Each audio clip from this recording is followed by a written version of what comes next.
Well, hello there, my fine friends. Welcome to another RHLSTP, retro RHLSTP.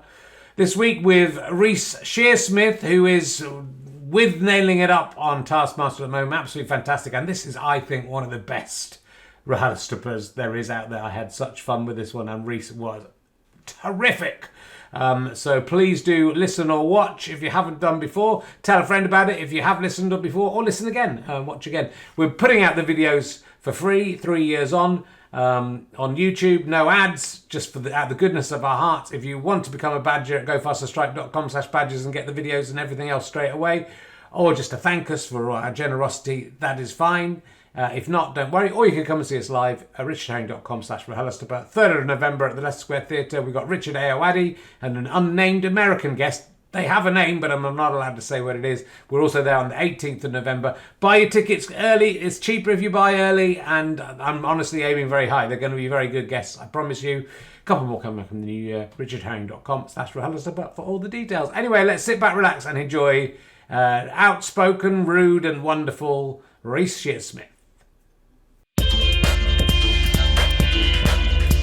Ladies and gentlemen, welcome to the Leicester Square Theatre. Please welcome a man who's about to start his 25th series of this podcast. It's Richard Herring.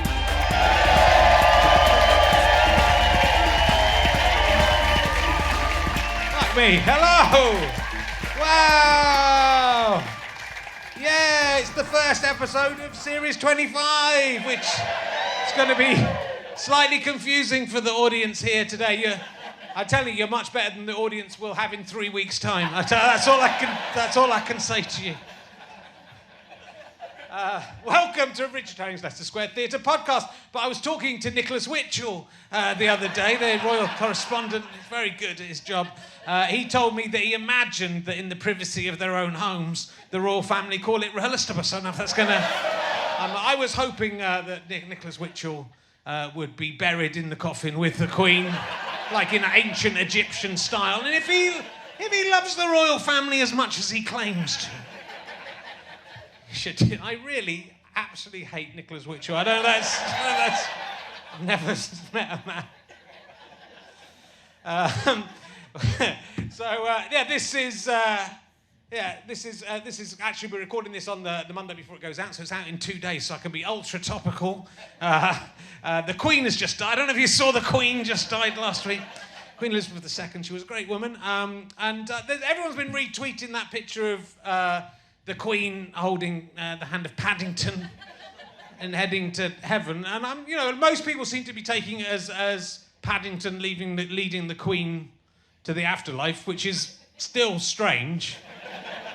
I'm wondering if it's the Queen just taking Paddington with her, just going, if I can't have him, none of you fuckers can have him either. He's coming with me. I wasted everything in 3 weeks' time for this, didn't I? Now I look at it. And it's good to see people, Republicans and anti-monarchists, protesting against the coffin of a 96-year-old dead woman. You've got to choose your moment, haven't you? I don't think you should arrest people for protesting, but also, don't go all Westboro fucking Baptist onto it. It's like, choose your moment, mate. It's just literally. It's Prince. They're annoyed with Prince Andrew. Yeah. I think Prince Andrew may be out in the cold. That's what I'm going to say. Prince Andrew's looking after the corgis, right? That's his new. That's genuinely his new job, which is good because he tried to feel up his own daughter's ass the other day. So I'm a bit scared for the corgis, but they've had a good life, haven't they? They've had a good life. They're sort of saying like the dogs, Nicholas Witchell said about the dogs, didn't he? I did mention this on the Doug Stanhope one, that he said that they didn't know the status of their owner, and they still respected, despite not knowing their status. I reckon those corgis probably looked around at the other dogs and thought something was going on, and they go, why none of the other dogs living in a big castle? Eating the flesh of peasants. Pheasants. We will crack on. I'm obviously upset that an old lady has died, but hooray for long live King Charles III. It sounds made up, doesn't it? It doesn't sound. Well done to the prince. Are you upset? Are you upset about the Queen dying, madam? Yes. Yeah. Sorry. I'm sorry to. I'm not having to go at the Queen. I loved the Queen as much as you. Good. Well, at least we've got a balance of opinion there. So we've had a balance. She was an amazing. No, I agree. We haven't got a balance because I have 100% behind you. But I'm delighted she is dead. So it's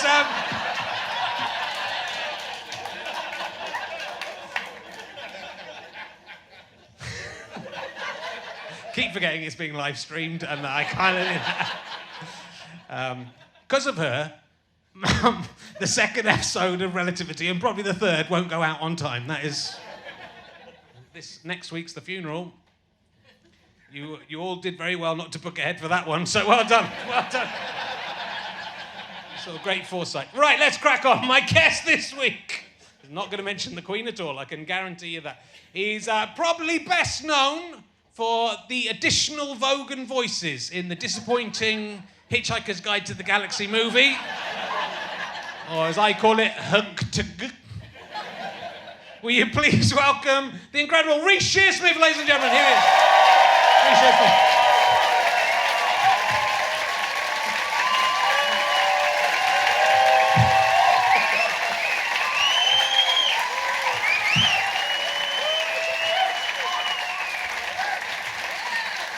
Reece Shearsmith. Reece Shearsmith.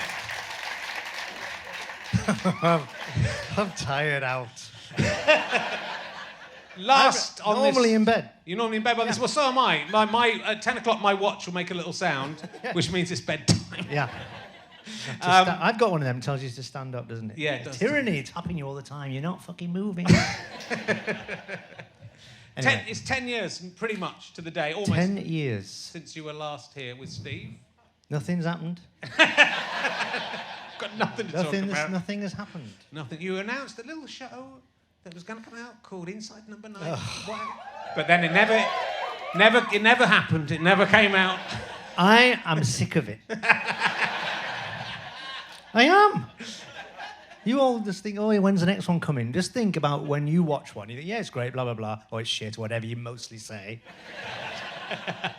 It goes away, and then I am still thinking about it from the time you stop thinking about it and cast your eyes over it and say, oh, shit. It's losing it now. Well, that's quite a good one. Oh, I've done that one before. Not as good as Christine.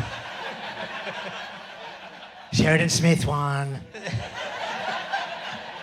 I wasn't even fucking in the Sheridan Smith one. It's the best one, apparently. I've read a tweet the other day, it'd be really good if them two weren't in it. Believe me, I get a lot of comments about me not being in this show. This show would be a lot better if Richard Herring wasn't in it. Exactly. Yeah, I mean, it would be weird. It would be... At least let us be in it. Nobody else will have us. Anyway, yes. We may talk about that more. I have ranked all of the 43 episodes fucking hell. From worst to best. I'm going to start at the worst. Ranking, yes. It's nice that people rank them. Oh, shut up. Have you just come out to make my hypertension worse? Well, I've got a medical tomorrow for the next series of Under 9. I'm going to be, if we carry on at this rate, I will not pass it. Very high blood pressure. It was high last time. It's because the doctor, he was like, oh, your blood pressure's very high. It's because he was new, and I thought, is it going to be a proper... Normally, the TV medicals, you just, in your ears, check your heart, and you're all right, and off you go. This was like proper, undress, please. I was like, sorry, what? Yes, behind the... And I thought, oh, my God, it's a proper one. So my blood pressure went through the roof, thinking, is it going to be... What's he going to find?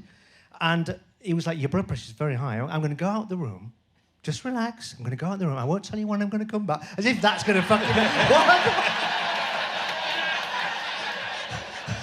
I think it's like doing a Mike Lee where he leaves the room and then you've got to do an improv and he creeps back in and watches you from the corner.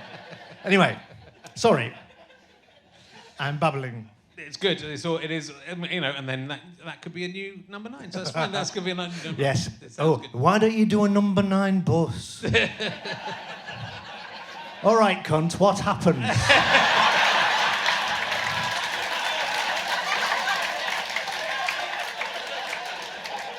Anybody could put a 9 on a fucking building.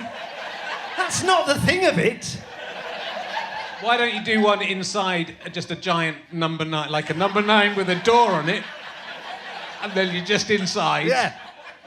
And occasionally just look out and go, you all right? We're inside a number 9. That's the last one that we ever do. So look, let's get this out of the way, because this is why you're here. Right, oh, yeah, Let's talk about, I mean, it's really good, a new British film that I have seen called See How They Run, which you play the character of John Wolfe, who is a real person. He was a real person, yeah. I think we're not making much of nothing that he did really has any consequence in the film, but there is a little element of it because he was a real-life producer. He produced The African Queen and Oliver, ! Oliver. And I think he genuinely tried to get the rights of the Mousetrap, and it never closed ever. And it was the stipulation of once it's been closed for 6 months, then you can make the film version. Right. And it was on for 75 years. It's still on now. So he never gets to do it. And that's my sort of trajectory as to why he might be a suspect in this very classic murder mystery. It's like Clue or what are the other ones? I don't really know. Well, like all the Mousetrap, in fact. Yeah, it's like it's the idea of a murder happening on the stage of the Mousetrap or the backstage at the Mousetrap. Yes. So it's a neat idea, one that is nodded to, which has been explored before by Tom Stoppard, but there's nods to Tom Stoppard in the film. Aren't there? Yes, that was with his character, Sam Rockwell's character is Stoppard. Well, no, that's Saoirse Ronan's character, isn't it? I don't know the name. I didn't really. If he didn't, I think you were right the first time. If I was not directly involved with them, I don't know that I'd never bothered to learn the names. And I had a couple of scenes, but I just learned the character names, and then these people apparently were very famous. No, they were lovely, actually. I was very nervous. I was like, I'd won a competition. I couldn't believe I was asked to just be in this film. Offered, not audition. Right, that's good. Just asked, want to do that? Yeah, go on then. So I did it, and it was February 2021, so it was lockdown 2. And just asked to go and do this film. It was nice. It was like, wow.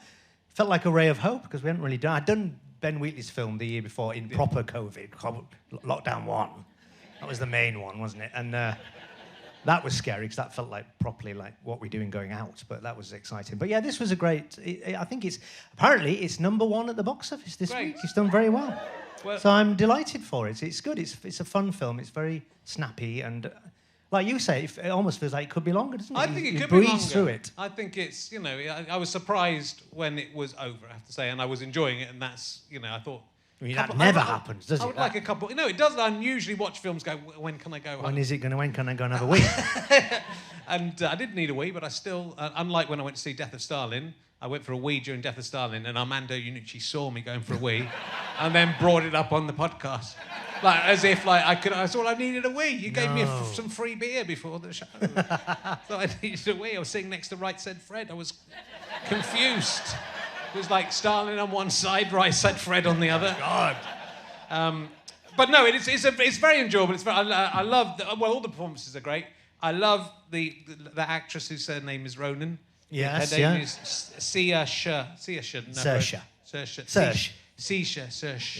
Yeah. She's lovely. She's fantastic. As I was filming that, my bake-off went out, which I won. Wow. Spoilers. And so she watched the spoilers, yeah. I mean, it was going to go back. Oh, I know what happens on this one. Oh, fucking hell, someone's told me that he loses the... Apparently, he loses the technical, but he gets the handshake. I did get the handshake. That was quite something. I was shocked. Wow. It was actually exhausting doing that. You've done this type of thing, haven't you? I haven't done that one. I've done Taskmaster. Yes. Did you win it? I did. I won the Champion of Champions. Spoilers.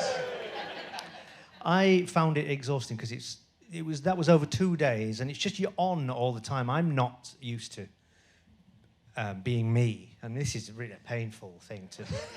This isn't me. I am miserable, cunt. But the version of that you've got to constantly spin the plate of it, you're just trying to be funny all the time or do something because you just feel compelled to, because there's 5, every guest has got 5 cameras on them. Yeah. Imagine that. Anything you do is when you finally go, oh, I can't keep it up any longer. That's the bit they'll use when you just slumped. They did. I sat down in the end. I was like, you know what, I can't do it anymore. And that was like a bit they used. I was like, this is what you're after. You're trying to grind me down. And then to see the reality of the miserable husk underneath. But I won it, so okay. Yeah. And Shisha saw you win it. She won it, and she was texting me on that night. Yes, I remember it very well. Yeah. Oh, that's nice. But it's an amazing cast, and that's what it feels like. I felt there could have been more of your character in there. Yeah, I think so. Yes. I feel Well, there was a lot actually. That I had a bigger. I can see why it's been cut because it sort of streamlines the film. But I had a sort of whole other plot that was being completely removed that wasn't really necessary actually for the. I think I get as much of screen time as all the other possible suspects. Yes. And I think maybe I had more than that initially, so I don't mind. It's brilliant to be part of a thing like that. It's such a strong cast, and it is, it's a really fun British film, and that you can't say that often, can you? Oh, it looks like it's going to be a success. It might be, yeah. Who knows? I mean, it's funny, isn't it? I don't think I went to see. I was saying to Sally, I went to see Nope. There's only 4 people in it. I thought this is ridiculous. The cinema. Yeah. And it's not come back cinema in the way that everyone thought theatre wouldn't come back. But look at you, you're all out. Don't care less. No masks. But it's not gone away, you know. Cinema hasn't come back. No. It's scary to me. But, I don't mingle with people, so it's all right for me. I'm all right. And what was interesting at the screening I went to see, that most of the actors showed up, so that must be a sign that that you're quite pleased with it, right? You can make an excuse not to go along. Yeah, of course, yeah. I mean, it's nice when... It's a funny thing. It feels a long time ago now. All the British ones turned up, didn't they? I mean, I don't think Sam Rockwell turned up, but, he'll probably do this in America in a week's time. I think I'll probably go to that. Right. He was lovely. I got on very well with him. And Adrian Brody, the big hitters where you think they'll be scary and maybe aloof or anything. Absolute opposite. I suppose they've got nothing to prove, have they? Yeah, they are who they are. Yeah, but it's interesting that, you're an award-winning actor, and you... Who knows me? None of these know me. They do. This is just the second half. They had Sally, and then now... Who is it? So is it Malcolm McDowell in Time After Time? I'm going back to 1886 after this. Got my time machine. Well, I've just chased the Ripper into the modern times.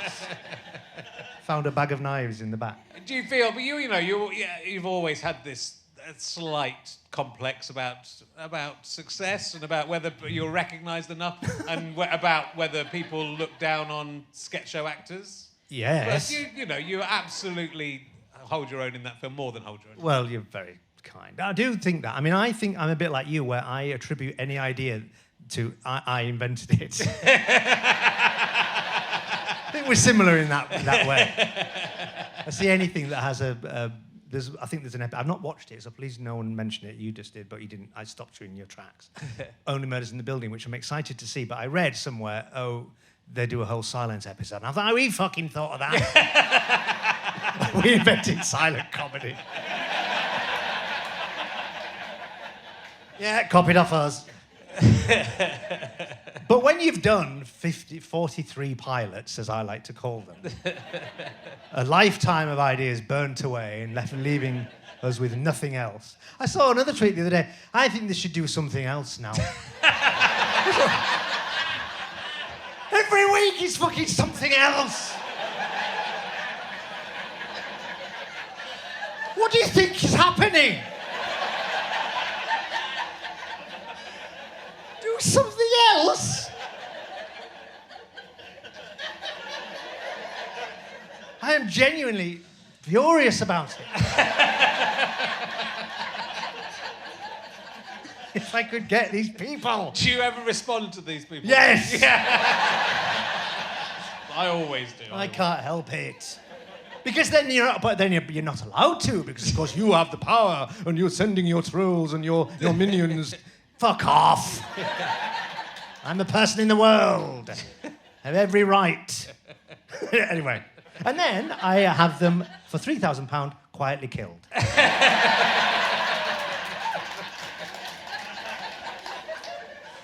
And no one ever knows it was me. Because I never knew them, and I do it via someone else. So I have no connection to them. Shouldn't have said that.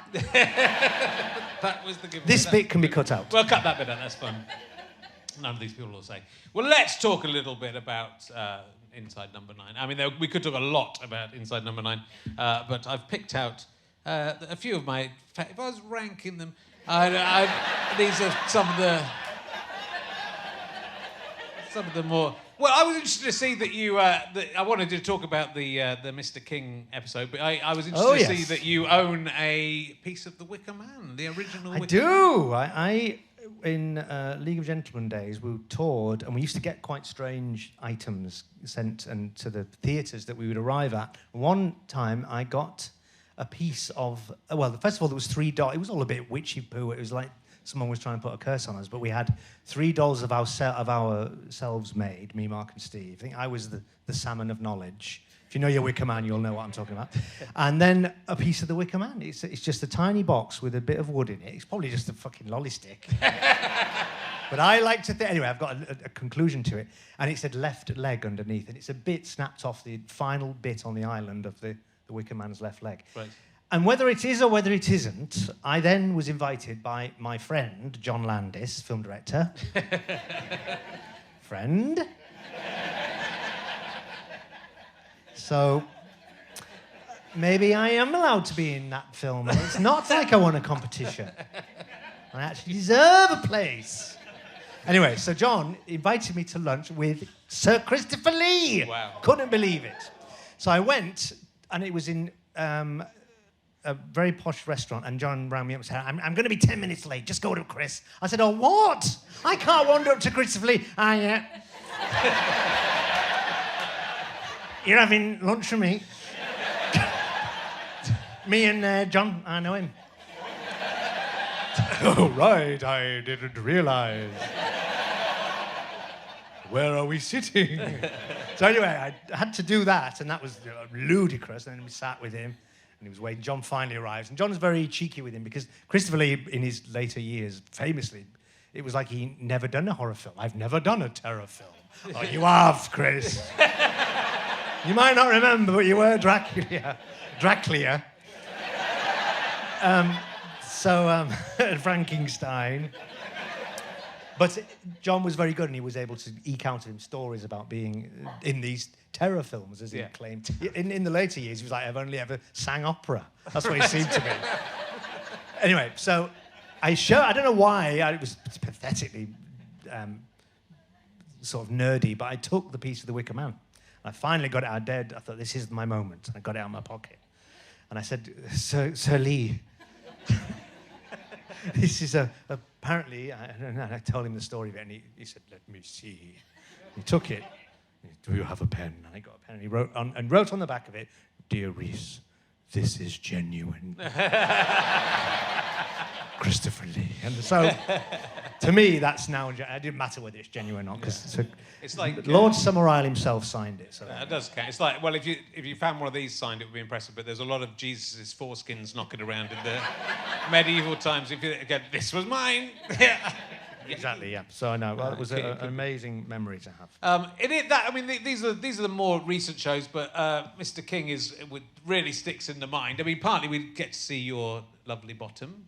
Yeah, I know. Again, I mean, what's happening? I don't know what... I mean, I return... we write these things in a room in Muswell Hill, and I don't think about them for 10 months, and when it comes to filming them, and then I've got to learn it. I go back to these scripts and go, fucking wrote this. I have my arse out again. It's old now. It need not be seen. And Steve's taking pictures at the front. At the front, yeah. So were you covered from Steve? Yes, I had one of them horrible pouch, and pulled right up the, And then at the end of the shoot, he had to take Polaroid after Polaroid of the close-up package, and At the end, very, very graciously, he handed me them quite solemnly in an envelope and said, these are all of the photographs. I thought, yeah, I fucking hope they are. Keeping one back.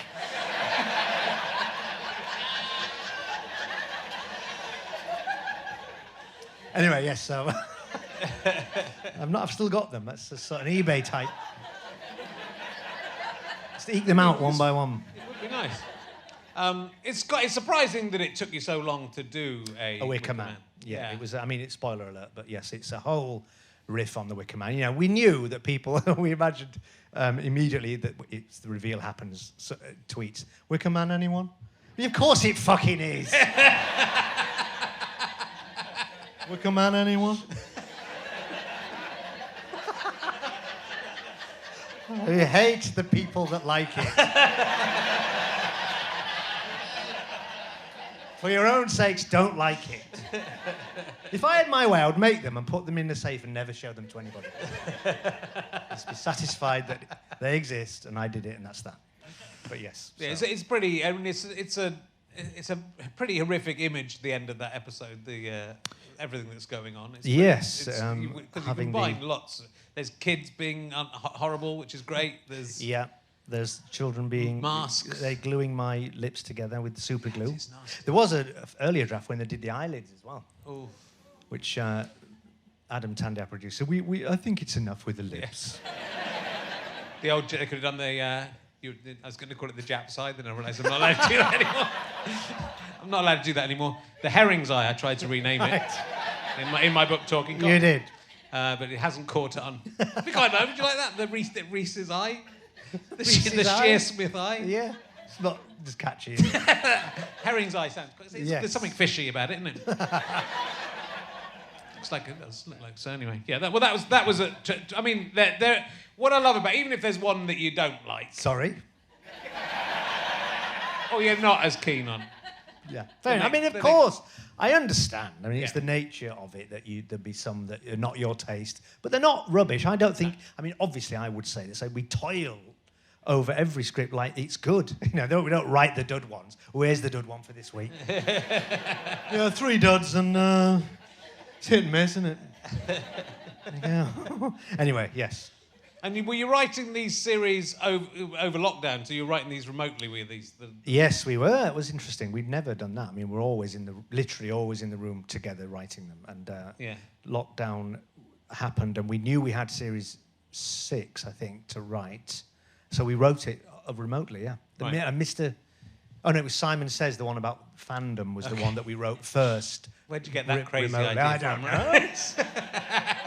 The entitlement of fans having opinions that differ from the creator, and how the creator eventually kills the fan.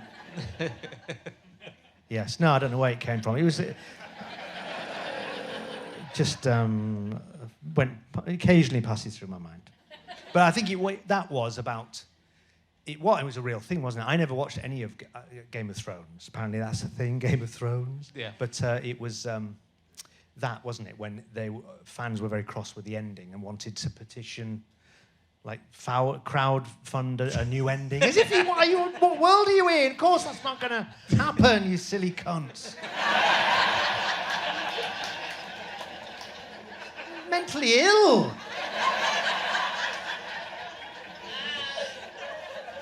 Proper help needed. The main section, 2 doctors. Follow me, please. Here's a pillow. Not to kill them. Lay their head down and go to sleep. Yes, we alluded backstage to public information films in our little chat, Yes. but I think it was the final episode, was it the Wise The Owl? final, Wise Owl. I mean, that was horrible. I mean, we haven't done a funny one for about 10 years. We wrote that one. I mean, it's horrific, and I think the good thing about it is it doesn't end with what you might expect it.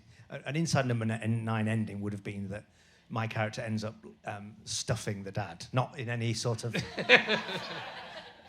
literally taxiderming the dad, and that would have been a very sort of Tales of the Unexpected first root idea, but we thought it's more powerful that he grapples with the abuse, and he walks away the bigger man, quite literally, and grows in the end. And that was all the director's idea. She said, if we're going to have these animations, can we have Ronnie leave the house a child, and as he walks away, having confronted his dad, he literally grows into a man, and we thought that's very bold and powerful. So it was good, but a lot of people liked it. I was a bit scared of whether people would just think, well, it's just not funny anymore. But I think we've sort of earned the right. I mean, it's 8 series in now. We're about to start filming series 8.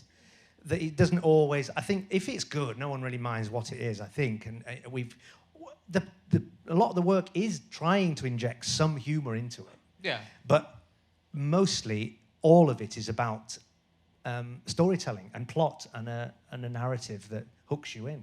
Yeah. There's so much storytelling in it, and you don't get it a lot in telly. I mean, you really.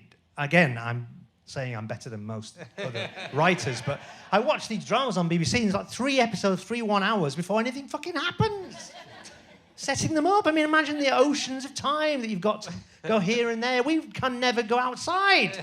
Interior all the time. Imagine the luxury of writing exterior and going somewhere else for a change. Maybe we should do one on a fucking bus.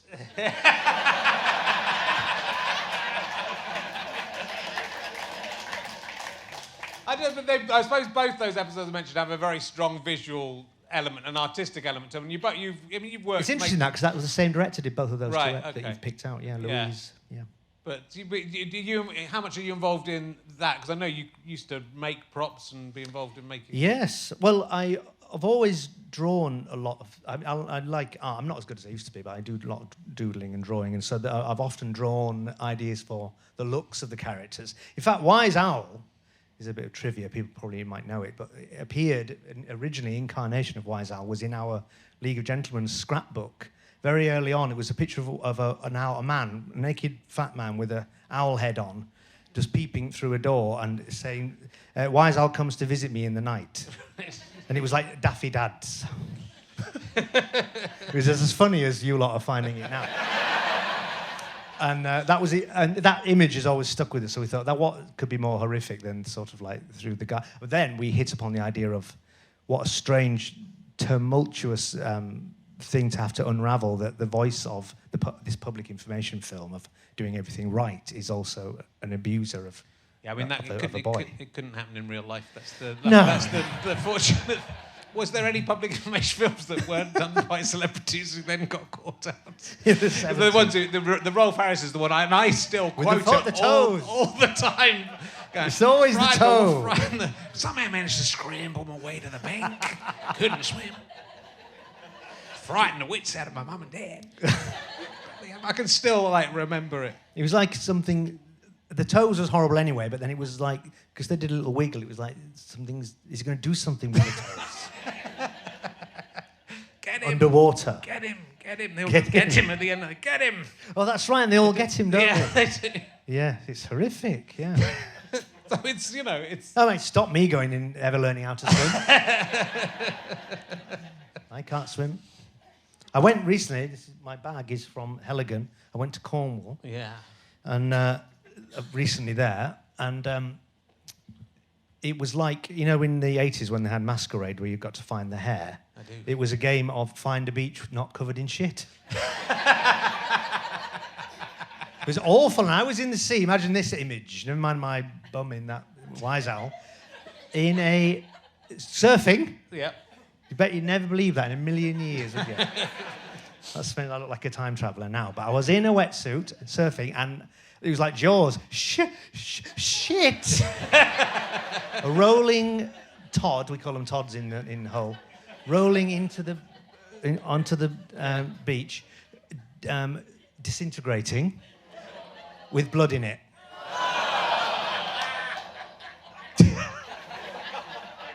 And I am in a wetsuit just with a little boogie board. It was awful. Ruined the holiday. I went and had a cream tea. Come on, we're going. Well, I'll mention a couple more number 9s, and then we'll move onwards. Maybe not. What ones don't you like? I don't. I'm not a massive fan of the 12 Days of Christmas. Oh, well, good. I'm glad it's not that good. It's not that good. It's fine. I didn't like the Commedia d'Art one. I didn't understand it. No, well, yeah, neither did I. I very much, I think, this is, but this is interesting, this episode for both of us. The Bernie Clifton's dressing room, I think, it's interesting because is it the only one that it's just the two of you? Sean Clifford is in at the end, but Right. generally that was written because we had never done one where it was us two, yeah. So Yeah. we thought, let's try and do a two-hander. And we didn't know what to do it about. We thought maybe a comedies and do a sort of Sunshine Boys type thing. Yeah. So it's good. It's very, again, it slightly surprises you because it's quite moving, and that's, I don't think you were expecting it of us, and so it was. We found the response to it greater than we imagined. We thought it was good, but we didn't know it would really affect a lot of people. People really and a lot of people in the industry, like Bernie Clifton, he said I was trepidatious at first about why my name was in the title and what you were going to do in my dressing room, but he was nice. Yeah, we got the initial idea. It was. Remember Big Brother when Jim Davison was on it? Yeah. And one of the Nolans.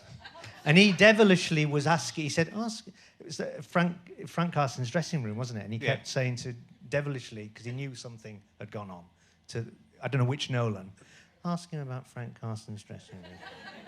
How dare you? And this thing was like, it went on and on, this Frank Carson's dressing room. We just thought that's such a funny mystery that he's just dropped into the conversation. We didn't know what. I think he'd stolen some money or something, or a husband or something. Oh yeah, there was something like that. Something like that. But we just thought, oh well, let's do this thing where you're wondering what happened in Bernie Clifton's dressing room. And we did a bit of a reversal where you thought I was the horrible one, and actually I'd sort of saved his life because I knew that he couldn't get more famous because he would kill himself. So it was a sweet one, yeah. Yeah, it was sweet. I knew, but also, I mean, you're not exactly in a double act, but you sort of are in a double. I mean, it's not like yeah, it's it's funny that, isn't it? Yeah, that we now are. I think people might think we are a double act. Yeah. I mean, I hate him.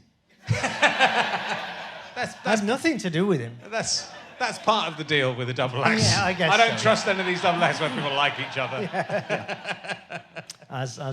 Just like the Abbott and Costello. Yeah. No, we get on very well, and because it's been all right, and we've done it, and it's on, and they keep recommissioning it. And same with League. People always used to ask us, do you argue? Did you used to argue? And no, because it was going all right, we were doing it. So I think had it been fractious, and that would have only happened had we'd not been successful or it wasn't working out. Sure. And I guess it's sort of. There's the right timing for that show as well, because we sort of are at the point where we had Paul Chuckle on the other day, and it's kind of it's sort of that there is a real deep sadness. He's pushing onwards, and good luck to him, and he's a great guy. But there's that, especially with that one, because obviously they're brothers as well. But when one goes and the other one carries on, and that's happened.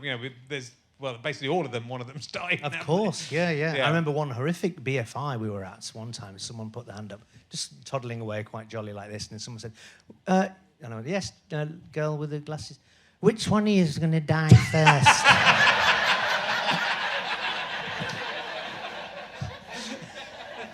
What, you fucking what?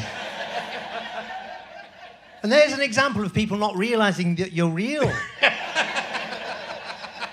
Because it was such an abstract thing to them, like, oh, that one's died. I think it was nice, not the best one, but... And that's what it'll be like. We always have this joke at the end of the news when someone has died, and then you'll just say... Reece Shearsmith, who died today. And now the weather. It's just not thrown away your whole life. Reece Shearsmith, who died today. And now, Richard Chakrabarti with the weather. And that's what it'd be like, even if I'm on the 10 o'clock. I won't be. Oh, you'll be on there. No. Do you think your obituary photo has been taken already? That's an emergency question. Yes. One that... Do you think, or is it yet to come? Well, I wonder which one it will be. It'll be with some that will already been picked out, won't it? Yeah. It's this creepy thought. Yeah. It's hard though, because that again, when someone's done so many different things, it is hard to. It's like when someone's completely associated with just one choose character one thing. Or one thing. Sir Michael Horden. Me and Mark always famously talk about Michael Horden, who was obviously illustrious career, everything. When he dies, Paddington Bear Man dies. Because you did the voice of the original Paddington Bear. You could be that because you did the voice of Mr. Curry. I was Mr. Curry in the cartoon. So you could be. Would you be upset? Paddington Bear Man dies.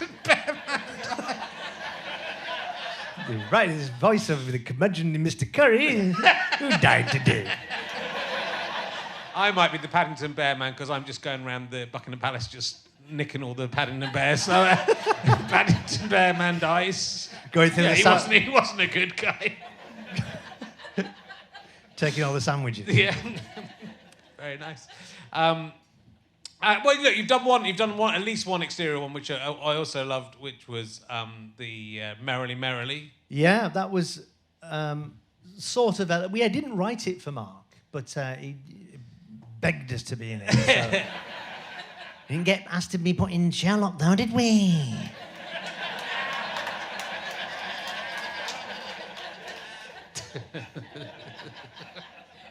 Why wasn't I my fucking Moriarty?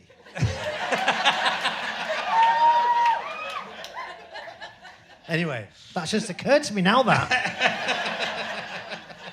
I am joking, of course. We love him, and it was great to have him because he did make it. We had written this thing of talking about this reunion and these people that were at uni together and walks around the lake, and it was Bretton Hall where we went, so it was absolutely fitting that it should be Mark, and he was free and he wanted to do it, so that was great. Yeah. No, it's nice to see you guys together. You did do the tour together since I've last seen you. That was good. Yeah. That was an amazing reaction to characters that nearly 20 years on. Yeah. Was such love in the room for. It was like they'd been waiting their whole lives for them to come back. It was very moving actually, because there were extreme characters at the time, but we were. I thought we'd get like one or two theatres sold out, and it was arenas. It literally did O2 for 2 nights. I genuinely couldn't believe it.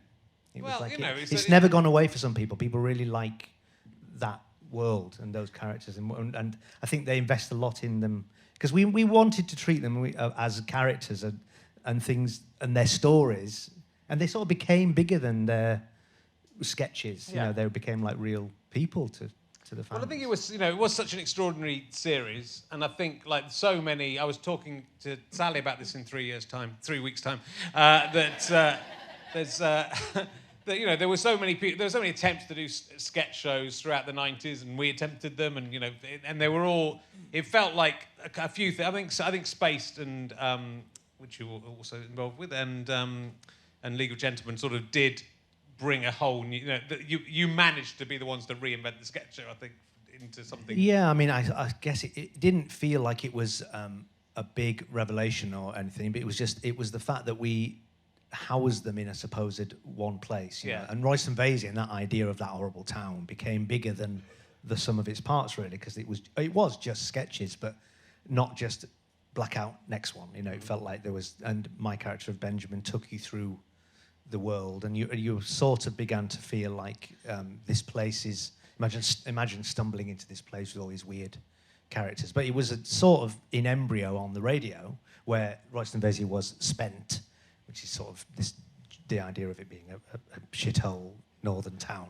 And we just took that and we thought, and there was lots of questions about how we would do it. We thought we couldn't imagine that we would transpose it from stage, where it began, onto the TV without having. There's one point where it was going to be like Three of a Kind, and we were going to be in the tuxedos, and it was it was TV based, studio based, 5 cameras, and then we thought actually I think it'd be better if it's real, if it feels like yes, it's Steve dressed up as a woman, but Pauline is inhabiting a restart room that feels as real and as grubby as a Mike Leigh, and that filmic quality was what we wanted to.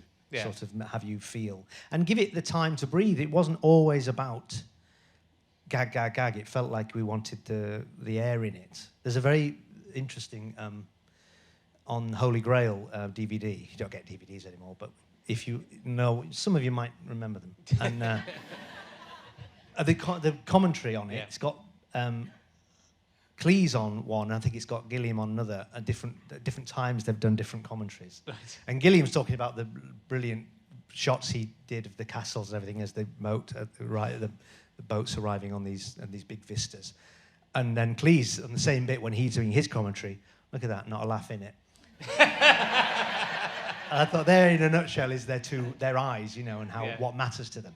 But we wanted that sort of the time to breathe and have a car going across a landscape and not worry that, where's the gag, you know. Yeah. I mean, it's kind of... Did you have time to... When you were at the O2, did you have time to sort of reflect on the journey that you'd taken? Was it the Canal Cafe? Yes, I remember we were literally on the O2 and about to start, and we remembered our... above the bridge, the Canal Cafe Theatre. 20 people and the smell of garlic breads and Avalon coming in and not taking us and you know, that very early Edinburgh. I mean, the Edinburgh 96 when we first went was the best time. It's never got better than that because it was the time when it wasn't just our friends watching it, and it felt like such a revelation that it was apparently, because these people needn't laugh, were finding it funny. And it was like, it's not just out of kindness that our friends are coming back and back. Because we would do every Monday night for months and hone and change it. And it was sort of the League of Gentlemen TV series and their stories in embryo on stage. So you'd come back the next week and you'd have a next Pauline sketch. Yeah. And then we made the best ofs, the bits that went down best, our first Edinburgh. And the reaction to that and the 5 stars in the Scotsman in the Pleasance Attic, it's never got better than that. It's depressing. I think it's hard, but it is hard to beat those. You know, something like that where something really gels. I mean, the fact that you did different stuff every week is what made it special, because most people would have just taken a stand-up show and, you know, probably not even rehearsed it that much at that stage. But to go back and really work at something, which we certainly didn't do with our sketch show, The Dumb Show, which we just kind of threw together at the last minute. But you were up in Edinburgh this year. I went, yes. Yeah. That was interesting. Yeah, it was very... I was walking around looking for posters with League of Gentlemen meets... what are you looking? It's like looking for Tommy Trinder. Some very old, obscure act. I thought, oh, yeah, no, we are nearly 30 years old. Why would there be League of Gentlemen on any of these posters? So it was great. I went and saw Tim Key, he was great, yes. And a few other theatre shows. But it was all very slick. It didn't feel like the Edinburgh where we went in Jeremy's Mini and had pieces of A4 and we were flyleafing the Royal Mile with. When we did our show, it was 5:25 in the Pleasance Attic, and our flyleaf wasn't for League of Gentlemen, it was for Everybody Out, the Legs Akimbo play. So it was like, come and see this play about issue-based. It was Ollie Plimsoll's flyer. So it was a bit of a meta, even within itself. It was a bit, because you might go, I don't want to see an issue-based children's play about homosexuality, you know, 5:20. So, but the whole thing was a joke, because the League of Gentlemen in itself was a sort of trick into making you think it might be an Oxbridge type thing, and then you get this very blackly comic, not that northern people doing quite horrible. It's never been better than on stage, really, because it would be so delicious to do the sketches that became so horrible, and hear the audience petering out in discomfort, and then break it with a laugh, and that was always the sort of best incarnation of it, I think. Yeah. Well, you know, I mean, the TV was good as well. You know, I think we talked about it last time. It's 10 years ago, but you know, I think the film was absolutely fantastic and didn't get the credit. Oh, thank you. Yeah, I remember seeing there was a screening of it at the BFI, and Terry Jones came up to me at the end, and he said he really liked it, and that meant a lot. Yeah, that's. I think now it might be a bit of a curate's egg. We were trying to have all our cakes and eat it a bit, but we were just fully aware of what it's like to do a spin-off film, and so we sort of within it tried to talk about that, the nature of spin-off films, you know, where the characters themselves are suggesting ideas for the film and saying, we all go on holiday to Spain. You know, we were doing all the classic 70s versions of the films. Yeah. But yeah, it was all right. It maybe came slightly too late in retrospect. I think we'd already hit when we're going down again, you know, we were over. You never, you know, it's so hard to know, isn't it? It's hard to know why one thing works. I'm going to ask you a question just because I don't think we really did any 10 years ago. Well, not very many. But also, I don't think this one was out then, and I want to know your answer. If you were to be put into a human centipede, but you're in the middle, and the mad professor putting you together, scientist, decides you can choose who's in front of you and who's behind you. Oh, no! And let's say it's not the other League of Gentlemen. Who would you like to see in front of you and behind? You must have thought of it. Oh, God, okay. In front, Christopher Lee. And behind, John Landis. Have you done that? Have you done a Human centipede? Inside number 9? That's got to be it. On a bus. It's on a bus. It's the And upstairs. The human centipede just managed to escape the laboratory. Have they got up there? They've gone up the stairs. Just very slowly. They've got to hide from the coordinated. Right, you ready? I'm on the first step. We're going forward now. Too fast, too fast. What a horrible film that is, isn't it? I can't watch something like that. It's too much. Oh, I've seen all of them. Have you? I've never seen Saw. I've never seen. Yes, well, I've got. I mean, I love horror, and I'm increasingly squeamish about the things you see in them. I've got much worse. Have you? But I was always pretty bad. But yeah, I can't stand it. You know, I don't know how to watch any of your stuff. Yeah. I can't stand. But it's when it's really graphic, which I guess your last Ben Wheatley film, which I didn't see, was pretty graphic by the looks of it. I saw a fish hook going into something. Oh yeah, well you see, that's saw that not bit. like a clip that you normally see. You No. sort it out. I was quite horrible in the scene with Joel Fry's foot. I did a sort of operation on his foot, chopped some toes off. I mean, it's quite. What's funny in Blackley comic is that I'm telling him to brace himself, and I've got the axe, and I'm missing. All right, after 3, you ready? And it's just like, doom, and it's just, oh, and he's like, all right, you've got to keep still. So it was that sort of vibe to it. Yeah. And then I finally chop into his toes and a few come off. And that's on you, that. Like it was his fault. Like, you moved! Anyway, yeah, it was great. It was very horrible to watch, yeah. Yeah. I'm more in, I don't remember the last good horror film I watched, actually. Or film. I went to see Everything Everywhere All at Once. I like that. Yeah, I haven't seen that yet. It's good. Sort of remarkable, really. Yeah, it's a great film. I'm looking forward to Halloween Ends with Jamie Lee. I didn't like Halloween Kills, I have to say. Evil dies tonight. Evil dies tonight. It was stupid. Babyish, I thought. I mean, I was going to ask if you feel you have to watch everything, but you kind of like to watch everything still, do you? Yeah. I really liked Scream, the new Scream from Scream 5, as it is known. I'm very looking forward to the next one, yeah. But a lot of things pass me by, so I don't watch everything. Right. Don't go out. I genuinely don't. I'm a bit like Bob Mortimer-like in that way. Bob never goes anywhere. No. But we just stay in. But he watches lots of You meet up with Bob, right? You and... I meet up with Bob and Matt Berry. Matt Berry, yeah. And we have, when he does come out, yeah. And we have the Gossip Club, where we talk about everybody. And we talk about the lucky table, who's at the lucky table. So, it's very mean, but it's good fun.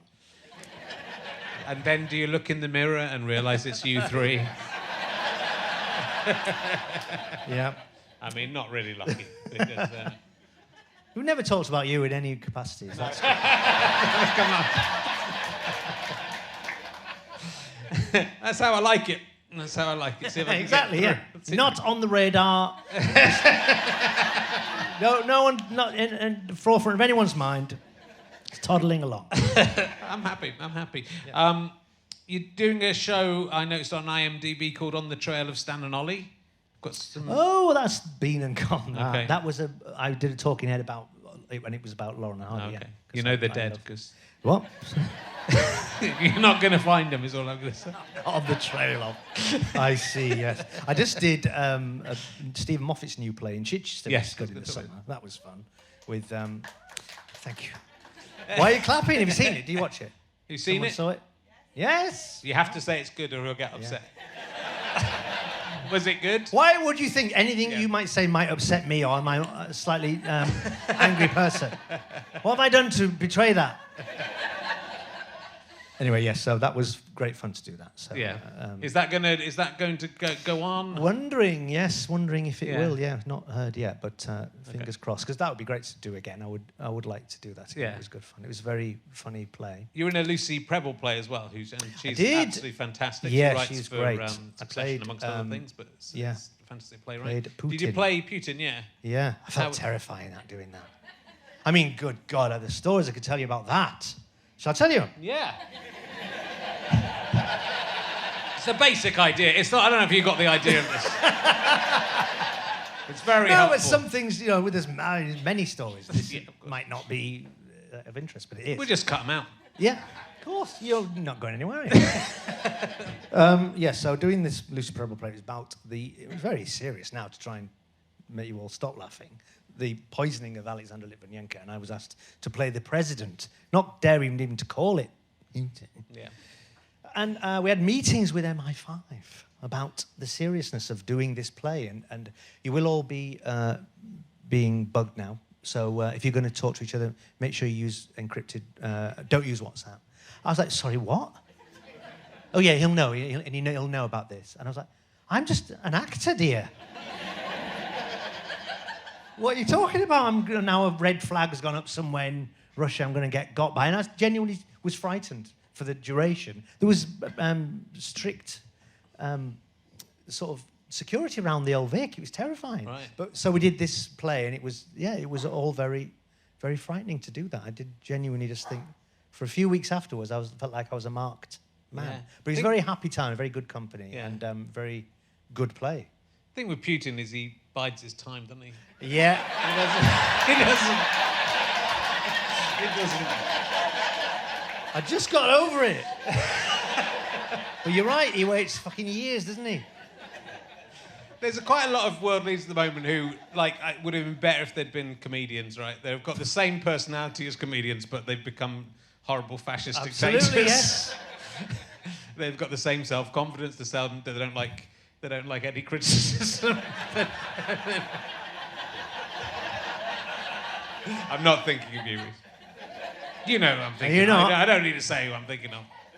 I mean, it's all of them, basically. Yeah, any criticism. Or, putting one against another. He's better than him, or whatever it might be. Well, how is it with you getting nominated for BAFTAs and Steve not getting nominated for BAFTAs for acting, which feels like a weird choice to me. It should be together, shouldn't it? They should have been together. I didn't win it. Steve won it. Right. Yeah, I mean, we were both... I mean, obviously, he didn't give a fuck. He was pleased he got nominated and won it. But I didn't get nominated. I mean, I thought you could... but maybe I think it's only if you're Ant and Dec you can have the double. So we never had the double. They had to pick one. And I think it was for Bernie Clifton's dressing room, and it was the... Right. He had the comedic part. Yeah. I had actually the harder part and the bigger journey. And genuinely was better in it.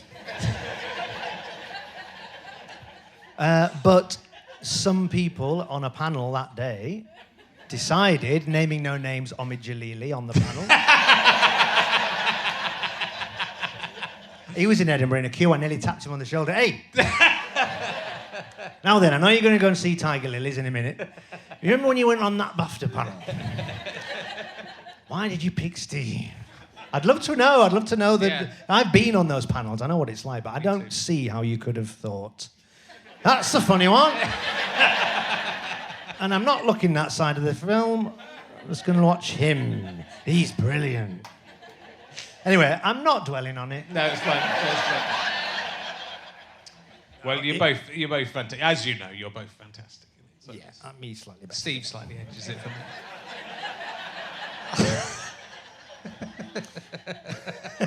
Steve slightly better. The range. He's got such range. He's fucking Pauline, the whole lot. It's Pauline. Pauline.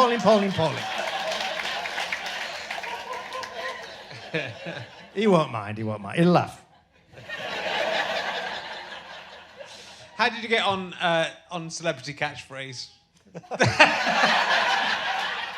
I do it. I did do it, didn't I? Yeah, well, apparently, according to IMDb, I thought that was an odd choice for you, but a lot of people have done it. I haven't been asked to do it. I'd do it if I was asked. I haven't been asked. Would you do it? Yeah, I do. I love doing quiz shows. Do you? Yeah, I really love it. I'm often asked, and I always say no. I'm too. Why did you say yes to Celebrity Catchphrase? I don't know. It's the worst one. It's definitely the worst one. Is Warwick Davis? No, that's tenable. That's Celebrity Catchphrases. You say what you see, but not Roy Walker anymore. I think it was charity genuinely because it was charity. I thought that's a good. They're all for charity. I know. It was hard though. Yeah, your mind goes blank. I tell you. Steve's done all of them. Right. He's literally won. He's been on every one and won all of them. Really clever chap. I don't know why we went. I think he persuaded me to go on it. I wouldn't want to go. We're always asked to go on jointly on Pointless, and I never dare do it. I just think what if I don't know something really obvious? You reveal your batting average of how thick you are. I'm thick. I really am. Roy Walker. It's not horror films. I don't know. Roy Walker lives in the same village as me, and that's kind of really weird. You wouldn't think it. Still alive. I've seen him. What? Still alive. Still alive. Well, he was alive when I saw him on. I saw him actually on the Queen's Platinum Jubilee. It's the only time I've seen him. It's good, but it's not right, that one. Yeah. It's that so weird. Someone said, Roy Walker lives in this village. He moved in after me, I think. I've only been there for 5 years. And I said, no, not Roy Walker from Catch. What's he living here for? Really? Yeah. It's like Mikey Arwood there as well. Is it like I don't know. Old people's play where people go to retire? Used to be funny. Used to be in comedy. And now they're on the husk of the ship of comedy. Yeah, must be. It's weird, isn't it, though? It's weird. Weird to... Strange. I find it very strange. I find it very strange. Doctor, I have to talk about Doctor Who. Yes. I don't remember you being in Doctor Who. No. But you were in Doctor Who. I was in a Doctor Who that no one liked. Okay. Everyone says that. Well, did they? Yeah, a lot of people do say it. Even Capaldi. Yeah. I was in one where, and Peter was my doctor, and it was Mark wrote it, and I really liked it. It was called Sleep No More, and it was all POV. It was like a found footage Doctor Who. Oh, so yes. it looks like no other Doctor Who, and I think people could not accept this style of filming. So I was sort of moral coward and had a good sort of Weasley part in it. But yeah, I believe it's not liked. Interestingly, it was series 9, number 9. It was a weird link to it all. It's very strange. But yeah, I mean, I enjoyed doing it. It was great to be in Doctor Who. You invite a lot of interest. You get all of that fandom. Yeah. I'm not on the trail of, I know that then I apparently now should be able to turn up at conventions and put my arm around people and get £20 every time I do it. I'm waiting for someone to ask me. But no, apparently I played a character that obviously no one remembers. I remember, because I was in an audio adventure on... Oh! Yeah, in real time. Is that the name of the company, or was that the name? Yeah, some fans. I was killed by a Cyberman in audio. It's quite hard to have your head crushed by a... I had to do some acting that day and imagine what would it be like if my head was being crushed by a spider. A Spider-Man, a Cyberman. Or a Spider-Man. Either way, I think it'd be the same sound. Well, it's funny that I recently watched that Spider-Man. And it's just the 3 Doctors, isn't it? Yes, it is, yeah. Have they just stolen the idea of the incarnations and put them together? Yeah, you're right. Yeah. But... every now and again, someone will come with an annual. There's a guy who had an amazing thing of cigarette cards from like the 60s or something, I would say, and then it added like 2 or 3 more frames around it. So it was this massive board, and it had the autographs, and we had to sign that. Have you signed that? When I've in plays and they know where I'm going to be every night to come out. Yeah. I sometimes get people with and they've got a bag of Doctor Who things, Right. And they sign that, and sign that character name, People want, it's the completest thing, isn't it? It is. They love, I like it, because they love something. Yeah. And they're not embarrassed about loving it. They are very proud of loving it. I like it when people like things. Yeah, me too. One day I'll have... Taskmaster fans are weirdly like that. There's a lot of sort of Taskmaster fans who want... Do you think I'd be good on that? I think you'd be fantastic. I don't know if you'd be good, but I think you'd be fantastic. But you have to have quite a thick skin or enjoy Greg Davis being very, very mean to you. And I love Greg Davis being very mean to me. But also... I've got a thick skin. But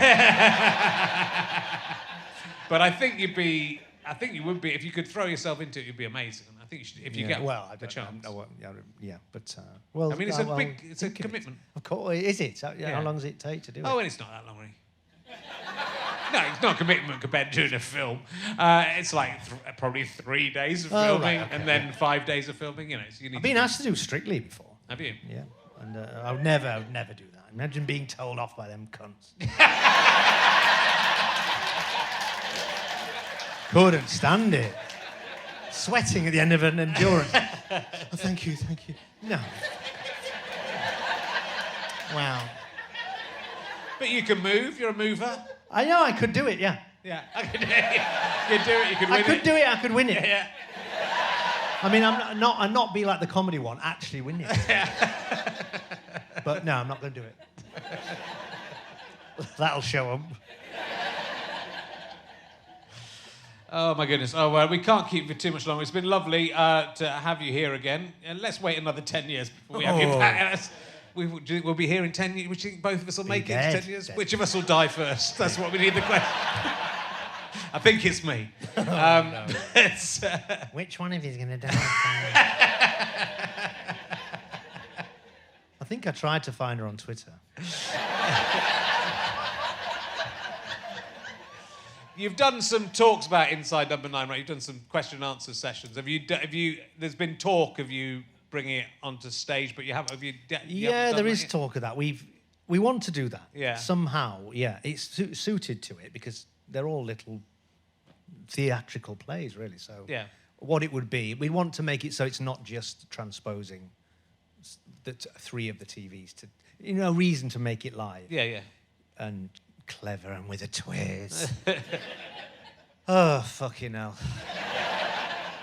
I'm just thinking about the fact I've got to do 6 more in 2 weeks' time and I'm already exhausted. But it's weird, we're saying backstage you haven't done a ventriloquist dummy one yet, and which is like, feels like it's such an Inside Number 9, and I know why, because as you've said, it's you've got to think of the thing that's not just it's the person's dual personality. I would still love to see you do. Yeah, I think there's something in it, isn't there? Yeah, you could be the dummy, and Steve could be the ventriloquist. The main one.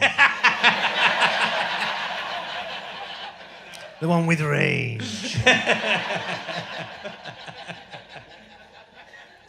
But there's why have you got him sat here anyway? How are you going to settle with me?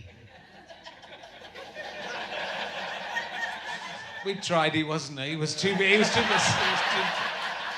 not in the number 1 film in the United Kingdom. That is why exactly. He's not. So that's why. But if like a live show, fucking Celebrity Mastermind. Off you go. Off you go. I know, like the Tales of Witness Madness thing which is a film that like. That was the film that I kept seeing like in the middle of the night, and that I finally got on video, and it's not very good, but that feels like a live show with linking 3 stories that link back, and then there's a denouement. Yeah, that would work well. The structure of that would work very well on stage. Yeah. You could have 3 different incarnations. Yeah. You got to think of the linking device that has to be good as well. Yeah, because the thing that lets them down is that the meat between is not very good, and you get one good one. Yeah. The game is always to put your best anthology episodes together and make the best anthology film. Yeah. But it's tantalising because I think there's something in a live version. I mean, the ideal, of course, is we do it for a couple of weeks and then some other poor fucker actually has to take over. And we don't have to go and trudge into town anymore. We just get the money.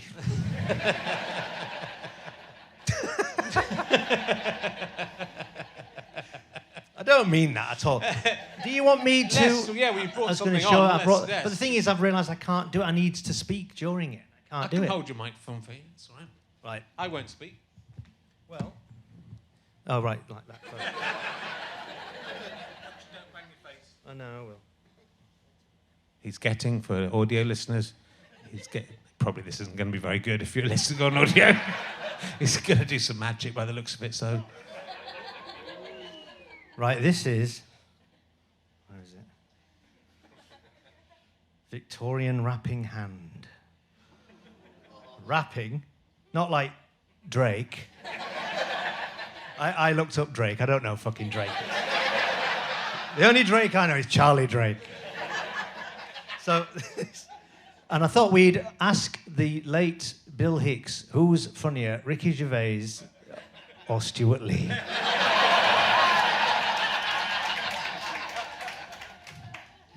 First of all, it's twice for yes, once for no. Bill Hicks will ask. Bill, are you there? Twice for yes, once for no.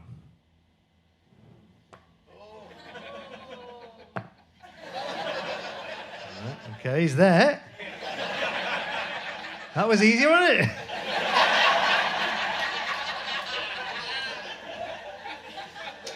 If this was like Darren, it would be like 2 hours before that happened.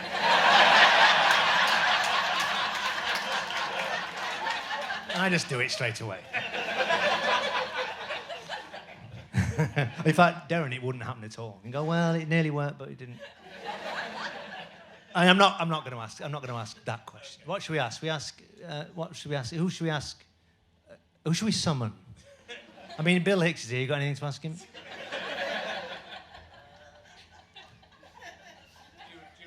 Do you regret doing the Backstreet Boys material that I think is a bit dated and seems a bit cheap compared to your more political stuff that you did that was better?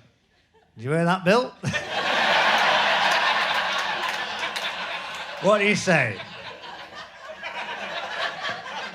So he does regret it.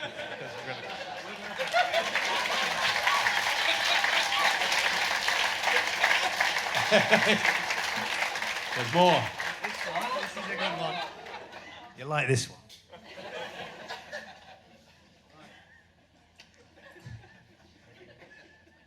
You got magic wand for you. Oh no, you're going to do it. I'll talk into this mic as well. We can make it work. Great for a podcast, isn't it? Well, it's all filmed now, isn't it? I mean, you do radio things and they say, oh, and it was filmed. You go, what? Fucking I was in my pyjamas. Anyway, so, well, first of all, this goes in here. Red goes in there like that. There's a red string going into a box. Now there's a white string going in through a similar hole on the other side. Show you that, look. It's literally what it is, isn't it? The box with some ropes inside.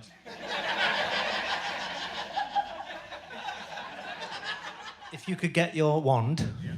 This is a bit like doing the coverage of the royal procession. I've got to really fucking hell. You know what? I want you to put the wand through the tops of both of them. Okay, the one's going through the tops of both the hoops. That is solid in there now. That's going to get... Hold it for me.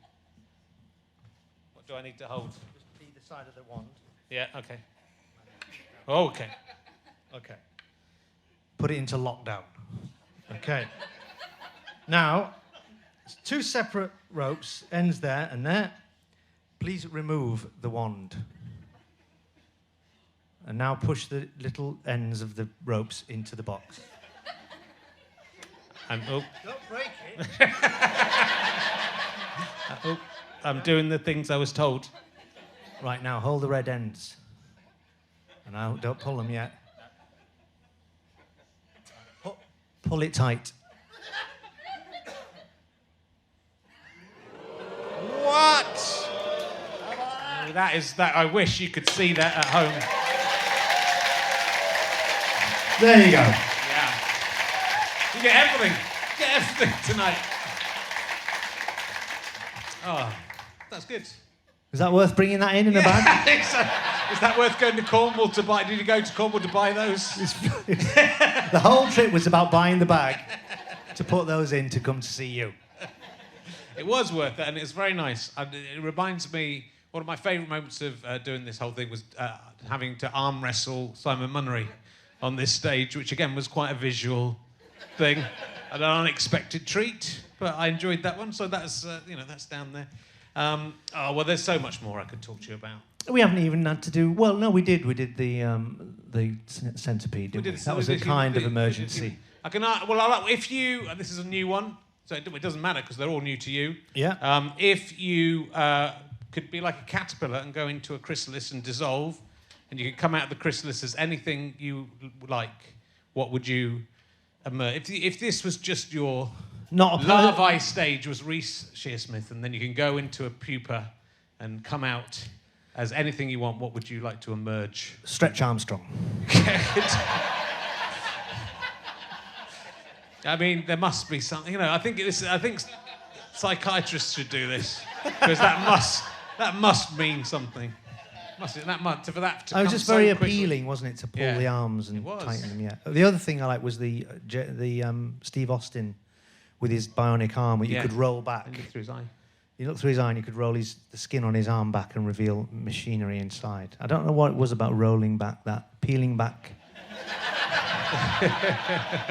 I just like doing it. I was never had it. My friend, I think it was my friend Nick Jennings. So this is like, you know, like they were the first friends I had at primary school, and then a couple of years later that we never saw each other ever again. But we'd go, when I first moved to Cheddar, Nick Jennings had a Steve Austin. I don't know if he had a Stretch Armstrong. He had a little ambush game where you could shoot cowboys around. It was like a moulded plastic thing. Oh wow! I can't remember what that was called. That was good. He got all the good toys. Yeah. That wasn't that. Was there something you really wanted for Christmas as a kid that you didn't I remember it wasn't for Christmas. I remember one incident that will give you an insight into my childhood. I went, I think, to Fountains Abbey on a school trip, and I came back and I'd bought with some little change money that I got given as you could buy your lunch with it. I didn't eat lunch, and I bought a fountain pen. It was a little pen, but it had a peacock feather on it. Okay. Quite extravagant. I thought I was a little writer, and I bought this thing and brought it home, and I had it in the house. And then I remember one afternoon, my dad coming in drunk. Where's that fucking peacock feather? And he lost on the horses, and he blamed the bad luck on the peacock feather in the house. No. That fucking feather! Blaming the feather! I said, it's in my room. What's that? A fucking kiddie for that feather in there. He brought it, crumpled it up, and threw it on the fire. Wow. And that's why I'm like I am. He knows. He said sorry. But yes, and then Christmases, of course, were always just an endeavour to try to not have us creep down and look at the presents before the morning. And I remember culminating in my dad binding with rope the door to the living room to the front door. With rope tie, and I was down at 3 a.m, unpicking it all, and then he knew because he came down and I'd put some of the presents back in the wrong bags. Yeah. You've been down, haven't you? How did you fucking get past them knots? Anyway, but it was a happy childhood. We've got to stop now, Richard. We're just getting... You know, in the old days, I used to do like we did an hour and a half the first time, and once you get beyond that kind of hour 10, it really all starts pouring out. I know. He's only drinking water as well. It's fantastic. All right, look, we'll let you go, but look, everyone should go and see the Fantastic. See how they run if you haven't seen it already. It's really, really good fun. I'd like a director's cut. I'd like you to do the director's cuts, which will then just be you. I will. Your character, the life of your character. I'd do a commentary on it. Yeah, I'd like to. Yeah, it'd be nice. Expose and good luck if you're doing any more of the Paddington show that you will be doing. Series 3 of Paddington. Yeah, I've done good. some more of Mr. Curry. He's still curmudgeonly. Good. And Paddington's always round his house. Yeah.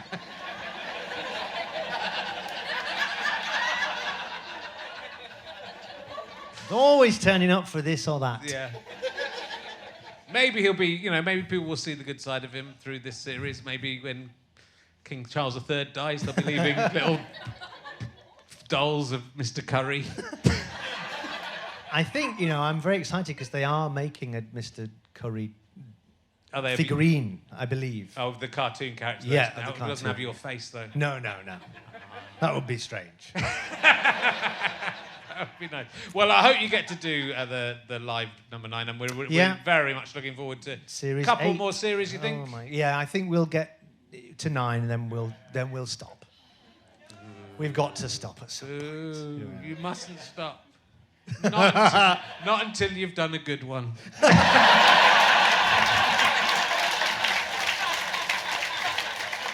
I am a massive fan, Reese. You're an amazing, amazing writer and actor. Ladies and gentlemen, give it up for the amazing Reece Shearsmith. Thank you very much. We may not be back next week, but we'll be back in a couple of weeks. Thank you. Thanks for coming out. Bob Mortimer.